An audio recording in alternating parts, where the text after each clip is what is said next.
जय हिंद दोस्तों, आप सभी का स्वागत है आपके अपने YouTube परिवार एसन सिंह स्कूल पर। डियर फ्रेंड, रोज की भांति आज हमारा 10 मिनट के शो में पढ़ेंगे शास्त्रीय नृत्य तथा शास्त्रीय भाषाएं। ये जो नृत्य है और भाषाएं हैं इन्हें हम पढ़ेंगे। देखते हैं शास्त्रीय भाषा। सबसे पहले हम क्या देखेंगे? शास्त्रीय भाषा। हमारा टॉपिक क्या है? तो शास्त्रीय नृत्य है और क्या है? शास्त्रीय भाषा है। Classical dance and classical language. Okay dear, तो सबसे पहले हम क्लासिकल भाषा के बारे में चर्चा करते हैं। किसके बारे में? क्लासिकल भाषा के बारे में चर्चा करते हैं। ओके डियर, तो आगे बढ़ते हैं। आपको बता दें, क्लासिकल जो भाषा है भारत में 6 भाषाओं को, कितनी भाषाओं को? 6 भाषाओं को शास्त्रीय भाषा का दर्जा दिया गया है। भारत में कितनी भाषाओं को क्लासिकल भाषा का दर्जा दिया गया है? तो 6 भाषाओं को क्लासिकल भाषा का दर्जा दिया गया है। अब कौन कौन से हैं उसके बारे में चर्चा करते हैं। तो सबसे पहले 2004 में, वर्ष 2004 में सबसे पहले तमिल भाषा को क्लासिकल भाषा का दर्जा दिया गया। यह है सबसे पुरानी। उसके बाद संस्कृत को 2005 में, कन्नड़ को 2008 में, तेलुगु को 2008 में। कभी क्वेश्चन पूछता है कि एक ही वर्ष में किन 2 भाषाओं को शास्त्रीय भाषा का दर्जा दिया गया? तो हम बोलेंगे कन्नड़ और तेलुगु 2018 में। बात करते हैं 5 नंबर भाषा, जैसे है मलयालम। जो मलयालम भाषा उसे 2013 में क्लासिकल भाषा का दर्जा दिया गया। उड़िया जो है उसे 2014 में। यह सबसे नया है। क्या है? सबसे नया है। अब आप बात करते हैं किस प्रकार से क्वेश्चन आता है, तो हम क्वेश्चन के बारे में भी चर्चा कर लेते हैं। डियर फ्रेंड, सेशन को ज्यादा से ज्यादा शेयर करने का प्रयास करें और जहां भी जुड़े हों वहां पे अवश्य पढ़ा, और आप लोग ज्यादा से ज्यादा जुड़े जिससे मजा आए पढ़ाने में। ओके डियर, तो क्वेश्चन टाइप कैसे पूछता है? क्वेश्चन टाइप इन एग्जाम में, इनमें से कौन सी भाषा शास्त्रीय भाषा नहीं है? मतलब कौन सी भाषा जो है वह शास्त्रीय भाषा नहीं है? तो हमारा क्या हो जाएगा? ऑप्शन ए दिया है तमिल, बी है कन्नड़, सी हिंदी और डी हमारा संस्कृत है। डियर फ्रेंड, हमने आपको बताया तमिल जो है सबसे पुरानी है, उसके बाद कन्नड़ है, संस्कृत भी है, लेकिन हिंदी जो है यह शास्त्रीय भाषा नहीं है। तो इसका क्या हो जाएगा? ऑप्शन 3 हमारा सही हो जाएगा। ओके डियर, आगे बढ़ते हैं। दूसरा इस तरह से भी पूछ सकता है क्वेश्चन, इनमें से सबसे पहले किस भाषा को शास्त्रीय भाषा का दर्जा दिया गया? मलयालम, उड़िया, तमिल, संस्कृत। इनमें से सबसे पहले किस भाषा को दर्जा दिया गया शास्त्रीय भाषा को? तो हमारा हो जाएगा ऑप्शन नंबर 3, इसको तमिल को दिया गया। किसको? तमिल को। ओके डियर, अब डियर फ्रेंड पढ़ते हैं शास्त्रीय नृत्य के बारे में। किसके?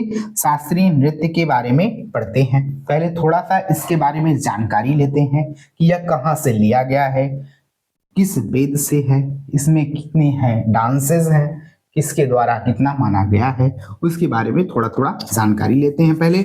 उसके बाद हम पढ़ेंगे कौन सा शास्त्रीय नृत्य किस राज्य से संबंधित है, और उससे जो संबंधित कलाकार हैं उनके बारे में हम किसी अगले पार्ट में पढ़ेंगे, शीघ्र ही पढ़ेंगे। अगर बोल दिया जैसे शास्त्रीय नृत्य के बारे में जानकारी जो है भरत मुनि के नाट्य शास्त्र में मिलती है। तो भरत मुनि के नाट्य शास्त्र से हमें शास्त्रीय नृत्य के बारे में जानकारी मिलती है। नाट्य शास्त्र को पंचम वेद माना जाता है। जो नाट्य शास्त्र है भरत मुनि का, उसे 5वां वेद माना जाता है। ओके डियर, शास्त्रीय नृत्य की कुल संख्या कितनी है? तो 8 माना गया है। संस्कृत मंत्रालय के अनुसार इसे 9 माना गया है। शास्त्रीय नृत्यों की संख्या 9 माना गया है। ठीक है, 9वां कौन सा है? तो छऊ है, उसे शास्त्रीय नृत्य। लेकिन संस्कृत नाटक अकादमी कितना? 8 मानती है शास्त्रीय नृत्य को। हम बात करते हैं संस्कृत नाटक अकादमी। संस्कृत नाटक अकादमी की स्थापना कब हुई थी? तो 28 जनवरी 1953 में हुई थी। इसका जो हेडक्वार्टर है, मुख्यालय, वह कहाँ पे है? तो वह जो है दिल्ली में है। कहाँ पे है? दिल्ली में है। छऊ को अर्धशास्त्रीय नृत्य भी कहा जाता है। छऊ को कौन सा नृत्य कहा जाता है? तो अर्ध शास्त्रीय नृत्य किसे कहा जाता है? तो छऊ को बोला जाता है। ओके डियर, आगे बढ़ते हैं।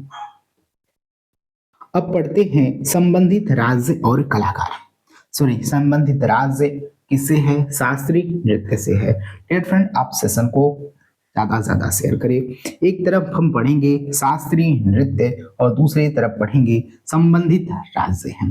जो भरतनाट्यम है यह सबसे पुराना शास्त्रीय नृत्य है जो किस राज्य से संबंधित है? तो तमिलनाडु से है। अगर हम बात करें इंडिया की तो यह कहाँ पे है? तो दक्षिण भारत में है। कहाँ पे? दक्षिण भारत से संबंधित है।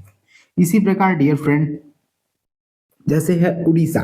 उड़ीसा जो है, उड़ीसी जो नृत्य है वह किस राज्य से संबंधित है? उड़ीसा से संबंधित है। अगर हम बात करें उड़ीसा का लोकेशन तो दक्षिण पूर्व, कहाँ पड़ेगा? तो दक्षिण पूर्व। यहाँ पे हमारा उड़ीसा पड़ता है, इधर हो जाएगा ईस्ट, इधर हो जाएगा साउथ। तो कहाँ होगा? पहले हम उत्तर दक्षिण वाला, तो साउथ ईस्ट में हमारा पड़ेगा। कभी कभी पूछता है क्वेश्चन कि दक्षिण पूर्व भारत से इनमें से कौन सा शास्त्रीय नृत्य संबंधित है? तो यह भी क्वेश्चन इस प्रकार से पूछता है। ओके डियर, बात करते हैं डियर फ्रेंड मणिपुरी।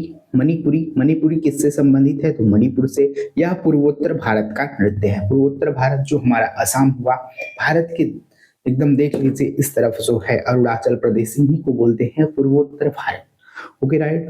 कुचिपुड़ी आंध्र प्रदेश से संबंधित है, यह भी दक्षिण भारत का ही है। कथक जो हमारा कथक है यह है उत्तर प्रदेश, उत्तर भारत का। यहां से भी क्वेश्चन कई बार बन चुके हैं। पूछता है उत्तर भारत का शास्त्रीय नृत्य कौन सा है? उत्तर प्रदेश ना पूछकर उत्तर भारत पूछ सकता है। तो क्या पूछ सकता है? उत्तर भारत। तो हम बताएंगे कथक है। कथकली का डियर फ्रेंड केरल से संबंधित है। यह किस राज्य से? यह भी दक्षिण भारत का ही नृत्य है। ओके डियर, कथकली के बाद मोहिनी अट्टम। जैसे देखिए मोहिनी अट्टम केरल है। कभी कभी यह भी पूछता है किस राज्य के दो शास्त्रीय नृत्य हैं? हम बताएंगे केरल। कौन कौन सा है? तो कथकली है और मोहिनी अट्टम है। ओके, यह सब कहाँ से हैं? तो दक्षिण भारत, साउथ इंडिया के नाते हैं। सबसे हमारा लास्ट वाला जुड़ा सत्रिया। क्या है? सत्रिया। यह सबसे नया है। इसे कब जोड़ा गया? इसे 2000 सन 2000 में जोड़ा गया। यह असम का है। ठीक है। यह अब बात करें किस भारत? पूर्वोत्तर भारत से संबंधित है। ओके डियर, अब हम बात करते हैं क्वेश्चन कैसे पूछता है। तो क्वेश्चन पूछने का भी तरीका होता है। कभी कभी पूछ सकता है कथक किस राज्य का शास्त्रीय नृत्य है? तो आप बताएंगे उत्तर प्रदेश का शास्त्रीय नृत्य है। ओके डियर, तो आप लोग सेशन को ज़्यादा से ज़्यादा शेयर करिए। आज के लिए बस इतना ही। Thank you for watching. जय हिंद, जय भारत।